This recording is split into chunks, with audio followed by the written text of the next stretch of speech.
আরজি করের নারকীয় ঘটনা এবং তার প্রতিবাদে এর আগেও আমরা দেখেছি দুর্গাপুরের মিছিল। গতকালই এক ঐতিহাসিক মিছিল সংগঠিত করেছিল ডাক্তারি পড়ুয়া, ডাক্তারি ছাত্ররা।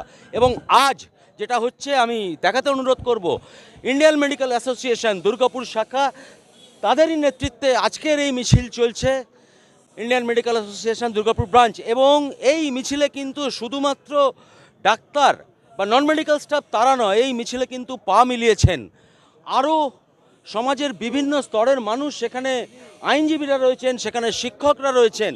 এবং সেই প্রতিবাদ মিছিল আমি একেবারেই দেখছি মোমবাতি হাতে কার্যত এই মিছিল চলছে। যে আন্দোলনের রেশ কিন্তু ইতিমধ্যেই কাশ্মীর থেকে কন্যাকুমারিকা গোটা ভারতবর্ষে ছড়িয়ে গেছে। এবং এই মুহূর্তে আমাদের সাথে রয়েছেন দুর্গাপুরের আইএমের যিনি সভাপতি ডক্টর ছবি নন্দী। আমি ছবিদিকে প্রশ্ন করব, ছবিদি, আজকের এই আন্দোলন, এই মিছিল এবং এই আন্দোলন বা মিছিল শুধুমাত্র আজকে মানে কলকাতা নয়, কলকাতার সীমাবদ্ধতা ছাড়িয়ে কাশ্মীর থেকে কন্যাকুমারিকা, কি বলবেন? এটা দেখুন, স্পন্টেনিয়াসলি সবাই এগিয়ে এসছে। যে ঘটনা আরজি করে হয়েছে সেটা অমানবিক, পাশবিক অত্যাচার বলতে পারেন। একটা আমাদেরই সন্তানের মতো মেয়ের উপরে যেটা হয়েছে সেটা কেউ মন থেকে মেনে নিতে পারে না। এবং তারই সমবেদনাতে সহমর্মিতার জন্যে আমরা সবাই এগিয়ে এসেছি, তার পাশে দাঁড়িয়েছি। সে একজন ডাক্তার, সেকেন্ড ইয়ারে পিজিটি। সুন্দর ভবিষ্যৎ তৈরি হওয়ার আগেই তাকে এইভাবে মৃত্যু মুখে এবং অমানবিকভাবে, পাশবিকভাবে অত্যাচার করে তাকে মৃত্যুবরণ করিয়েছে। ছবিতে একটা প্রশ্ন করবো, একটু আগে আপনাকে আমি মঞ্চে বলতে শুনছিলাম যে বা যারা এই ঘৃণ্য নারকীয় হত্যাকাণ্ডের সঙ্গে যুক্ত আছে তাদেরকে অবিলম্বে গ্রেপ্তার করতে হবে। বারবার করে একটা জিনিস গত কয়েকদিনে উঠে আসছে যে শুধু একজন নয়, এর পিছনে হয়তো আরও অনেক হাত রয়েছে। সিবিআই তদন্ত নিয়েছে, আজ থেকে তদন্তভার গ্রহণ করেছে। কিভাবে দেখছেন বিষয়টাকে? এটা কি একার কাজ নাকি অনেকের মিলে কাজ, কি মনে হয়?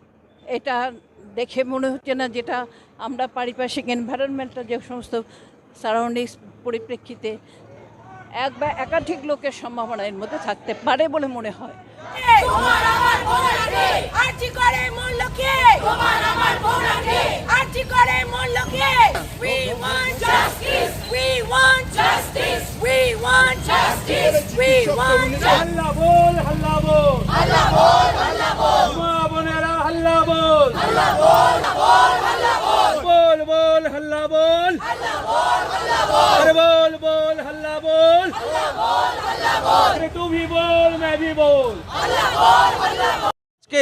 কিন্তু তাৎপর্যপূর্ণভাবে সিবিআই এই ঘটনার যে তদন্তভার সেটা কিন্তু ইতিমধ্যেই গ্রহণ করেছে।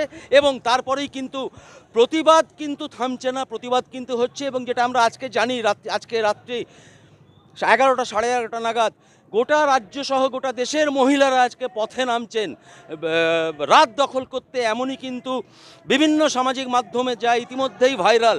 ফলে এই যে আরজি করের যে নির্যাতিতা এবং এই নির্যাতিতার এই পাশবিক অত্যাচারের বিরুদ্ধে যে এই মুহূর্তে গোটা দেশ একাত্ম, তা বলাই বাহুল্য।